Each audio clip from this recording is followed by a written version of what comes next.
संतों में संत शिरोमणि गुरु रविदास, महर्षि वाल्मीकि, संत कबीर, गुरु नानक देव, गुरु घासीदास, महात्मा जैन गांधी, गुरु सुवर्णा, महात्मा ज्योतिबा फुले, पेरियार साहब, नारायण गुरु, बिरसा मुंडा जी, माँ सावित्री, फातिमा शेख, माँ फातिमा शेख, या ऐसे वो तमाम संत महापुरुष जिन्होंने भारत की सरजमी पर जन्म लेकर के इन अछूतों के लिए, दरिद्रों के लिए, या फिर हिंदू शास्त्रों के अनुसार कहूं शूद्रों के लिए एक संजीवनी बूटी का काम किया है, इनको उभारने का काम किया है। ऐसे प्रत्येक महापुरुषों को मानने का मैं करता हूं, नमन करता हूं। साथियों मैं नमन करता हूं इस भारत की सरजमी पर जन्म लेकर के महिलाओं के अधिकार को सुरक्षित रखने वाले, एक बहुत गरीब परिवार में जन्म लेकर के आगे की ओर चलने वाले, या मैं ये कहूं एक अछूत जाति के व्यक्ति जो आज देश की महानतम हस्तियों में गिने जाते हैं, ऐसे महापुरुष को मैं नमन करता हूं जिनका नाम डॉक्टर बाबा साहब अम्बेडकर, जिन्होंने संविधान की रचना की, जिन्होंने मुझे ये कहा चल बढ़ जा की ओर, जा इस देश को राज कर, जिन्होंने कहा जाओ अपने अधिकारों के लिए लड़ो, जिन्होंने ये कहा कि भारत की महिलाओं को भी अपने अधिकारों के लिए खड़े हो जाना चाहिए, जिन्होंने इस देश में सत्ता समानता की बात की, जिन्होंने इस देश के अछूतों को, महिलाओं को, प्रत्येक वर्ग के व्यक्ति को उभारने का काम किया, ऐसे महापुरुषों को क्रांतिकारी। अब मेरा सलूट है उस महान पुरुष को जिसने मुझे राजनीतिक पहचान दी, जिसने भारत के अछूतों को राजनीतिक तौर पर उभारने का काम किया, ये बताने का काम किया कि इस देश में जितनी संख्या है उसे उतना प्रतिनिधित्व मिलना चाहिए, और इस देश का बहुजन समाज सबसे ज्यादा है, तुम्हें भारत की राजनीति की ओर बढ़ना चाहिए। मैं माननीय कांशीराम साहब को शुरू करता हूं। अब मैं झुककर सलाम करता हूं उस भूमि को जो डॉक्टर बाबा साहब अम्बेडकर की जन्मभूमि है। मैं झुककर सलूट करता हूं उस भूमि को जिसने 2 अप्रैल के दिन भारत में सबसे ज्यादा शहादत दी है। मेरा नमन है उन माओं को भी जिन्होंने अपने वीर सपूत अपने अधिकारों के लिए खो दिए। साथियों समय समय पर महापुरुष का यह दोष हुआ, मूवमेंट आगे की ओर बढ़ा, मूवमेंट चलता चला गया। साहब हमें सोचना पड़ेगा कि आज के समय में जो राजनेता प्रतिनिधियों पर बैठे हैं, आने वाले समय में उनको भी महापुरुष बनना होगा। बाबा साहब जी राजनेता बहुत बड़े हैं, माननीय काशीराम साहब राजनेता है जिन्हें आज हम अपने महापुरुष कहते हैं, लेकिन दर्द होता है ये सोचकर जिस समय में 2 अप्रैल को मेरे तेरा भाई शहीद हुए तो भारत की राजनीति का एक राजनेता ऐसा नहीं था जिसकी प्रॉपर्टी अगर देख ली जाए किसी की 5,000 करोड़ है, किसी की 10,000 करोड़ है, ऐसी राजनेता ऐसा नहीं निकला जो कब तक उन गरीबों के घर में रोटी बीमारी का काम करे। भारत की राजनीति सहमति है मुझे राजनेताओं पर जो सिर्फ बाबा साहब का झंडा उठाकर चलते हैं। मैं उनके कान खोलकर सुन ले कि ये भीम आर्मी आई है, भीम आर्मी आई है, नहीं आई है, ये भीम आर्मी का दौर है। 15 को छोड़ेंगे, 85 को छोड़ेंगे, और तुम जहां से आए हो तुमको वहीं ले जाकर छोड़ेंगे। सम्मानित साथियों जान लो, सोच लो, समझ लो, जो तुम्हारे बुरे समय पर काम आएगा वो तुम्हारा, जो तुम्हारे बुरे समय पर काम नहीं आएगा वो तुम्हारा हकीक पूर्ण करते। समझ लो इस देश में लड़ने के लिए अपने ही लोग नहीं है। भारत के अंदर लड़ने के लिए मनु की औलादें भी बहुत सारी हैं जो मनु व्यवस्थित तरीके से इस देश को चलाना चाहती है, जो शास्त्रों के वेदों के अनुसार हमें बताना चाहती है कि तुम आज भी शूद्र हो, दरिद्र हो, वो बताना चाहती है कि इस देश के अधिकार हमारे पास नहीं है। वो तो बाबा साहब का भला हो, उन्होंने भारतीय संविधान देने का काम किया, इस किताब को देने का काम किया, जिससे हमारे अधिकार देश है, जिसकी वजह से तुम मुझे सुन पा रहे हो, बोल पा रहे हो, सब लोग बैठ पा रहे हैं, मेरी बहनें मुंह खोलकर बैठी हुई हैं, वो इस किताब की देन। साथियों इस जीवन से उभरने का रास्ता तो खोजना होगा। जिस गुलामी को हमें तोड़ने में 5,000 साल लगे, अब देखिए हम कितने महान लोग हैं देश के अंदर। जिस गुलामी को तोड़ने में 5,000 साल लगे, जिस मनुस्मृति नाम की गंदी किताब को बाबा साहब को आग लगाने में 5,000 साल लगे, और जिस चीज ने हमें अधिकार दिए हो उसको जलाने में हमें 50 से 60 साल लगते। हमने चलवाया जिंदगी में भारतीय संविधान, हम चुप रहे, हमारे नेता चुप रहे, हम टुकड़ों में बोलते रहे कि भारतीय संविधान को जला देगा। इशारा समझिए कहाँ है, इशारा समझिए कहाँ है पहले दिल्ली में भारतीय संविधान दिलाया जाता है, फिर उत्तर प्रदेश के मेरठ के अंदर मनुस्मृति आधारित एक कोर्ट का निर्माण किया जाए। समझिए सारा वो बताना चाहते हैं कि जब जब देश में हमारी सरकार होगी हम तुमको कुत्ते बिल्ली की तरह कर छोड़ेंगे, वो हमको बता दें।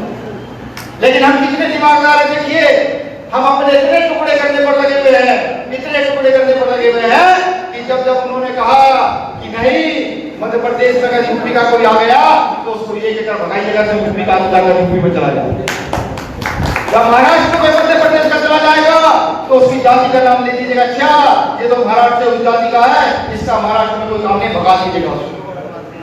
जब महाराष्ट्र से मध्य प्रदेश आएगा, बिहार जाएगा, पंजाब जाएगा तो उसकी जाति धर्म भाषा सामने आ जाएगी, क्षेत्र सामने आ जाएगा और वो भगाने का काम।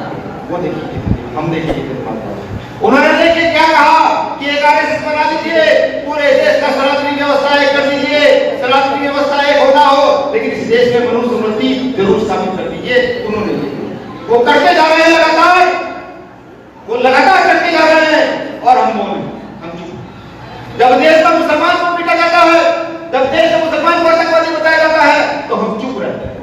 जब देश में दलित को नक्सली बताया जाता है, आदिवासी को नक्सली बताया जाता है तो हम चुप रहते हैं, मौन रहते हैं।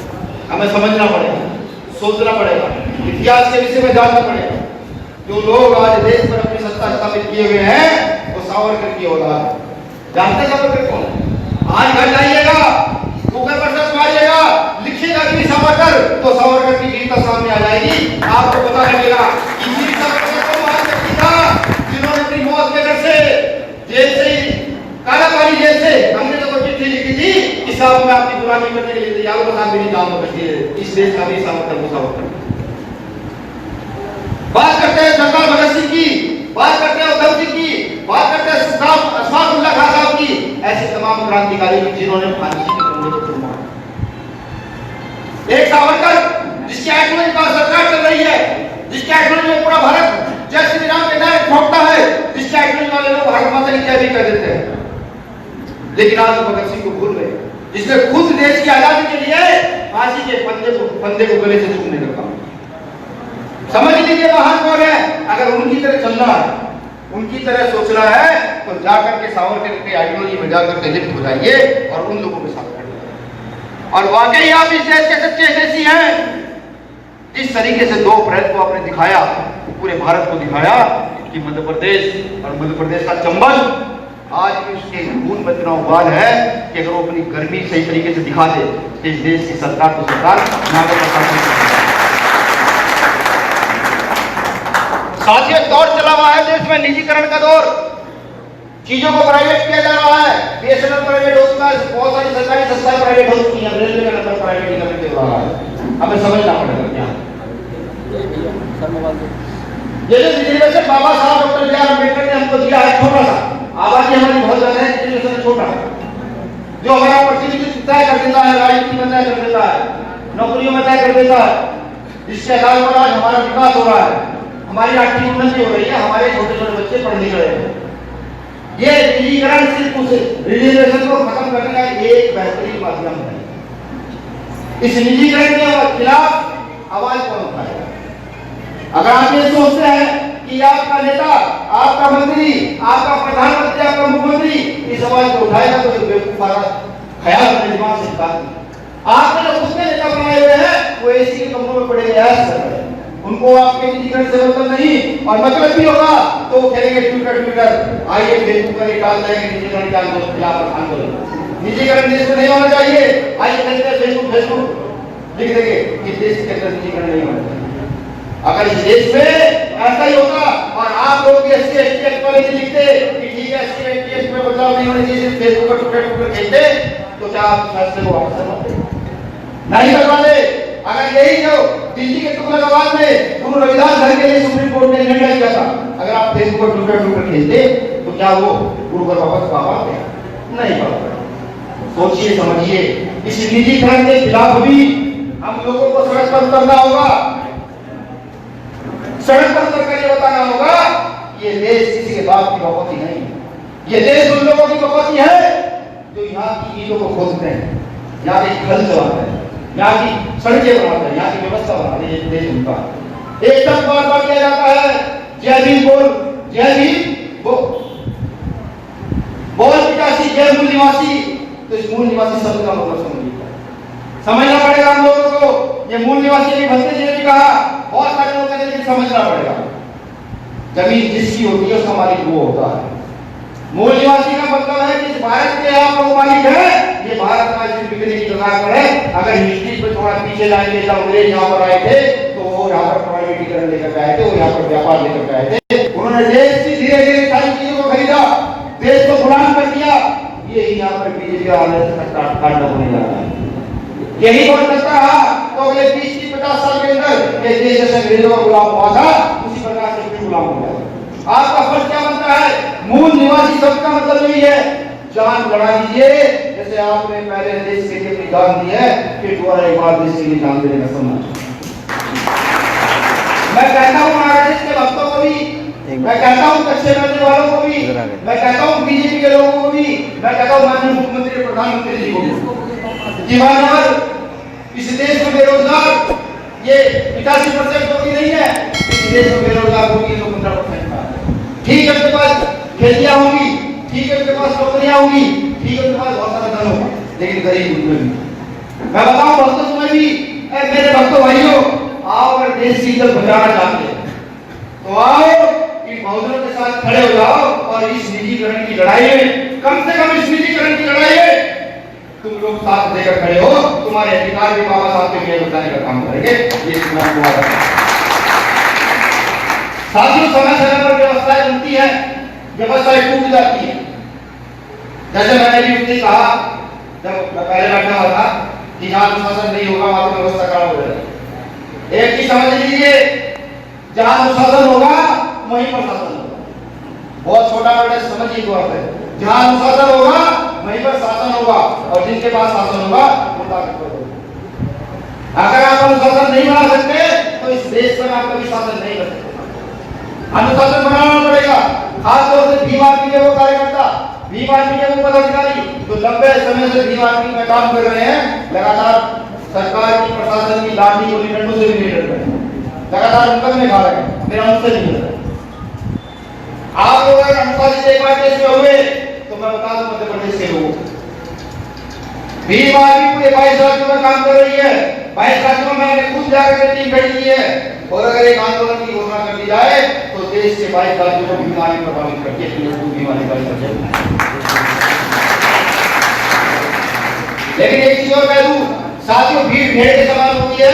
अगर वो अनुशासित ना हुई तो उसको कोई भी रिपोर्ट अपने साथ नहीं डाल सकता।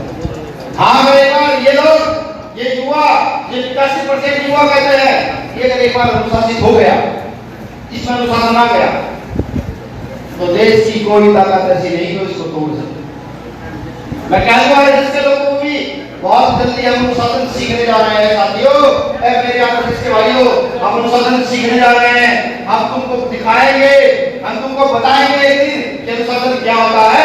आज भारत के अंदर रहने वाले वो अल्पसंख्यक जिनको आज मुसलमान बहुत पारसी कहा जाता है, जिनको सिख कहा जाता है, उन सब की रक्षा करने के लिए तुमको बताएंगे कैसे उन सब की रक्षा साथियों। आज मुसलमान को देश में गद्दार कहा जाता है, आज मुसलमान को देश में कहा जाता है या हमें समझना पड़ेगा। मुसलमान वो है जो सही समय पर सही डिसीजन लेकर के जिन्होंने अपना धर्म बदल दिया और तुम्हारे भाई बहन को मिल जाए। उससे क्या कहते हैं? मुसलमान वो है देश की आजादी में सबसे ज्यादा साझा देने वाले मुसलमान वो है। मुसलमान वो है कि जब देश की आजादी की लड़ाई शुरू हुई तो टीपू सुल्तान ने नासूर से सबसे पहले मुगल अंग्रेजों के खिलाफ मुसलमान जो कहता है कि गद्दार, मैं उनके कान बोल दूं कि जब मुसलमान देश की अस्मिता की लंबे पैमाने पर बचा सकता है, इस देश की बहन बेटी को बचा सकता है, इस देश का असली रखवाला जो है उसका नाम तो कुछ है, उसका नाम भीम आर्मी स्वागत करती है 85% में प्रत्येक वर्ग का, प्रत्येक साथी का जो डॉक्टर बाबा साहब अम्बेडकर की विचारधारा में विश्वास रखता है, प्रत्येक साथी का जो भारतीय संविधान में विश्वास रखता है, प्रत्येक साथी का जो समता समानता में विश्वास रखता है। भीम आर्मी प्रत्येक साथी का आज देश में भीम आर्मी का प्रकोप है। जब कोई घटना घटती है तो लोग पुलिस से 100 नंबर मिलाने से पहले भीम आर्मी के कार्यकर्ता फोन करते थे, भैया क्या हो गया, उसके बाद पुलिस को फोन मिलाता है। आज भीम आर्मी के नाम से प्रशासन हिल जाता है। जब पता लगता है कि ये हत्या की कोई गलत घटना हो गई है तो अधिकारी ये कहते हैं यार भीम आर्मी के लोगों से मजबूत रहिए, इन तक सूचना पहुंच गई तो परेशानी नहीं होगी, उससे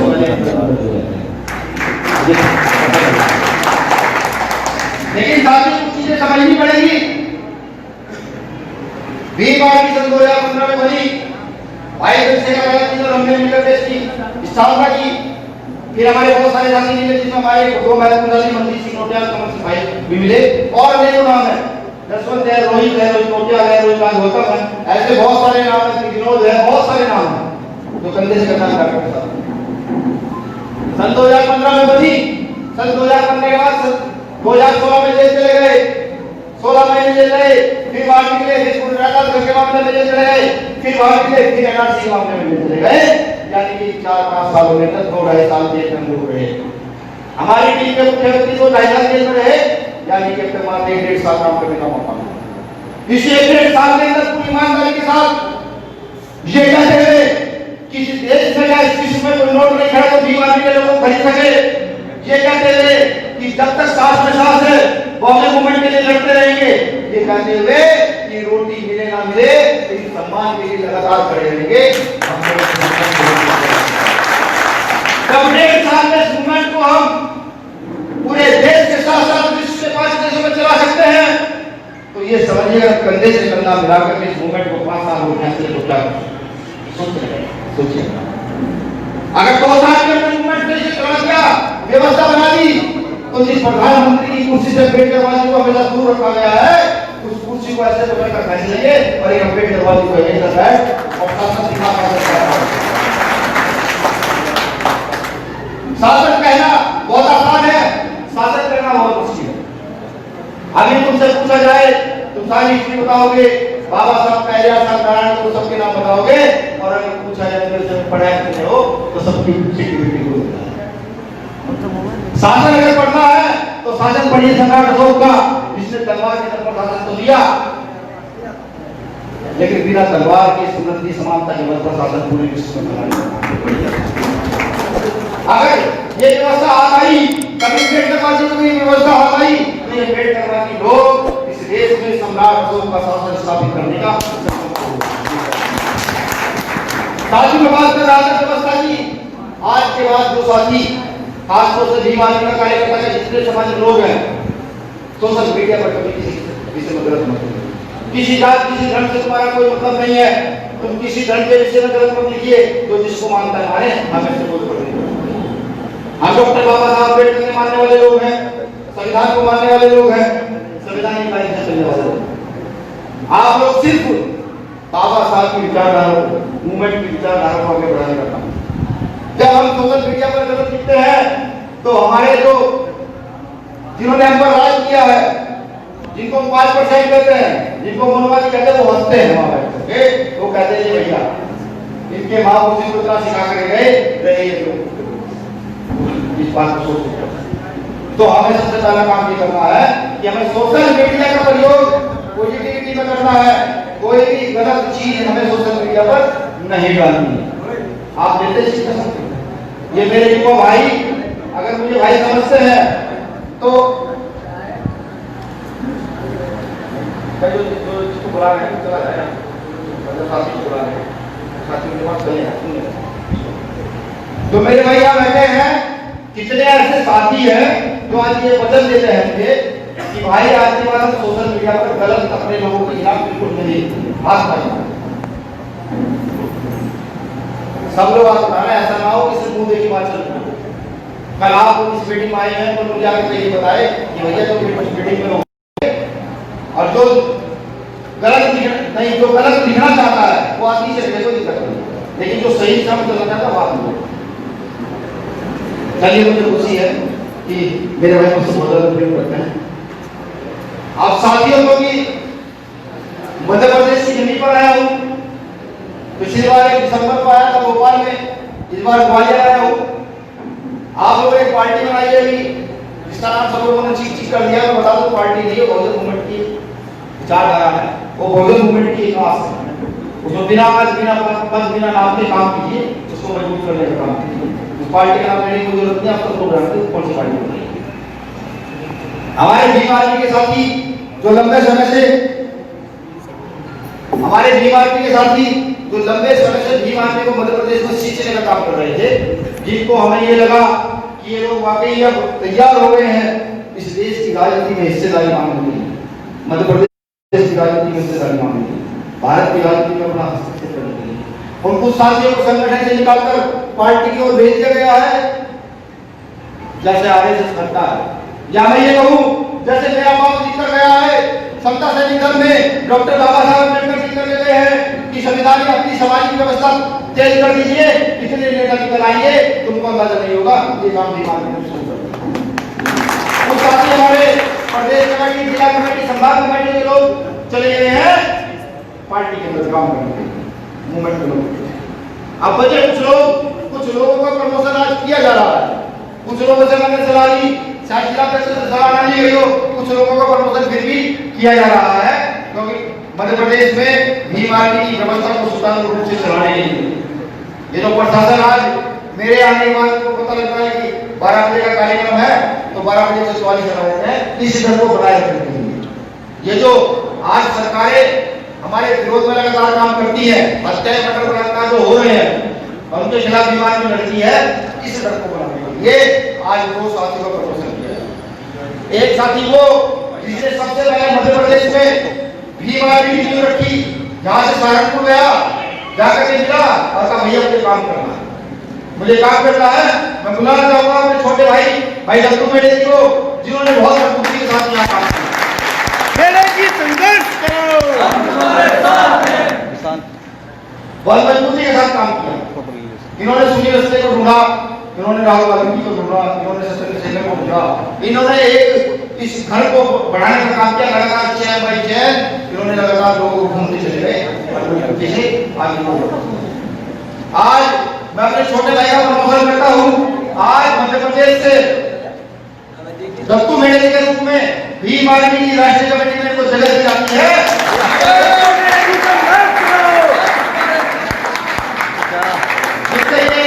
मध्य प्रदेश का प्रतिनिधित्व हमेशा भीम आर्मी में खड़ा रखे, बताते रहे मध्य प्रदेश में यही परेशानियां है, बताते रहे कि मध्य प्रदेश में यही परेशानियां है और मध्य प्रदेश आज इतना मजबूत हमने कर दिया, ये बताते रहे। अब साथियों, क्योंकि हमारी प्रदेश कमेटी से बहुत सारे लोग चले गए हैं पार्टी के अंदर, इनमें से लोग जितने यहाँ खड़े हुए हैं इनमें से आप लोग पार्टी के लोग हैं, संगठन के लोग नहीं, ये पार्टी के लोग, ये पार्टी का है। लेकिन कुछ साथी ऐसे जिन्होंने खुद ये कहा कि भैया हम संगठन मजबूत करेंगे, हमारे आधे साथी पार्टी में वोट करेंगे, आधे साथी संगठन में वोट करेंगे। उन्हीं में से एक साथी का और प्रमोशन किया जाता है,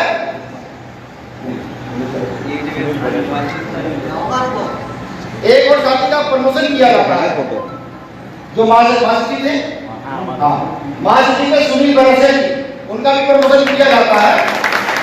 सुनील बरसे की अपनी हालत कटी है, तो मैं खड़ा होना मेरा बाकी है, अभी ये कोई राजनीतिक नहीं। सुनील बरसे को मध्य प्रदेश की जिम्मेदारी दी है, कार्यकर्ता के तौर पर, मालिक के तौर पर नहीं, कार्यकर्ता के तौर पर। मालिक भी है जो बैठे हुए हैं, मालिक तो है यहाँ के जिलाध्यक्ष, विधानसभा अध्यक्ष, संभाग अध्यक्ष, वो है मालिक। आप लोगों को जिम्मेदारी दी जाती है कि इस परिवार को इकट्ठा कर दीजिए 6 महीने का समय आपके पास, 6 महीने में आप सफल होते परिवार को इकट्ठा करने में, तो आपको सुचारू रूप से रखना है, चला है।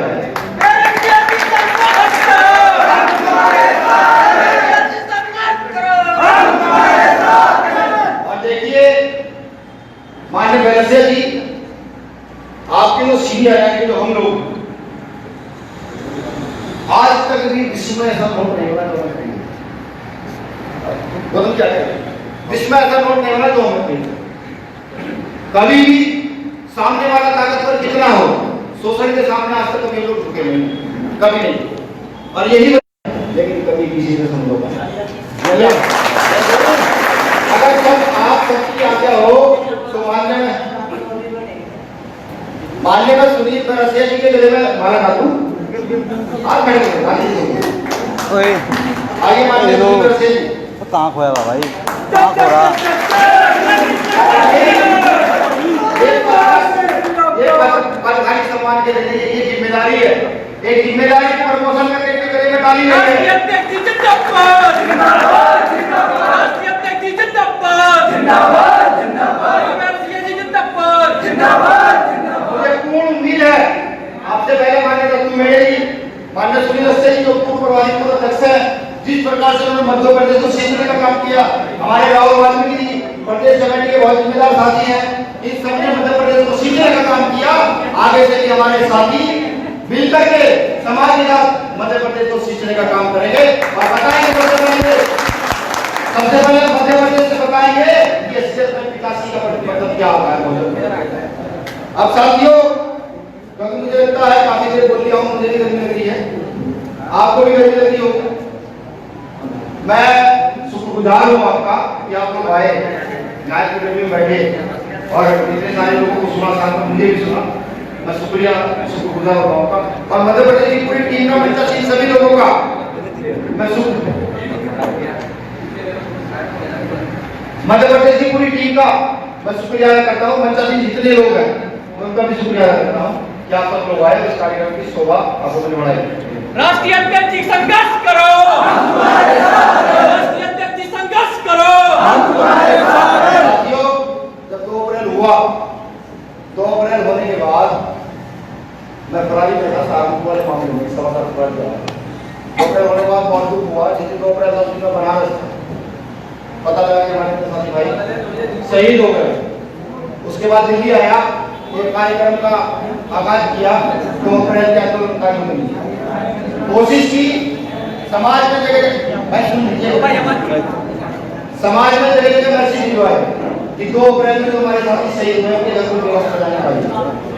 बहुत सारे साथियों ने हमें कह दिया ठीक है व्यवस्था जाएगी, लेकिन नए टाइम पर आके बना।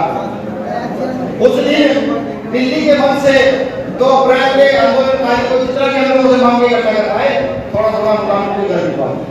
देखिए अभी कोई व्यवस्था नहीं है, लेकिन हाँ जिस दिन मध्य प्रदेश में ताकतवर हुए, जिस दिन जो पार्टी आपने बनाई है यहाँ ताकतवर हुई, उस दिन 2 अप्रैल के शहीदों के घर में एक नौकरी देने का बीमार भी काम हुआ है। चंद्रलाल प्रसाद की बात खत्म करूंगा,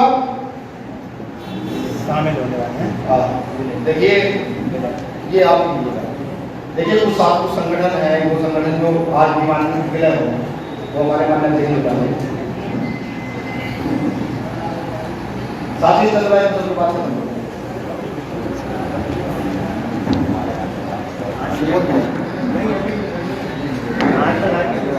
हाँ आज मैंने बता दिया है कि हमारे प्रशासन ने 44 तरह की बता दिया है। ये भीम आर्मी का खौफ है भाई, भीम आर्मी का खौफ। ये 4 सितारे मेरे साथ हाथ में रहे, अगर आपके साथ मेरे साथ ये 4 सितारे मेरे हाथ में रहे, जब तक आपका साथ मेरे साथ में रहे।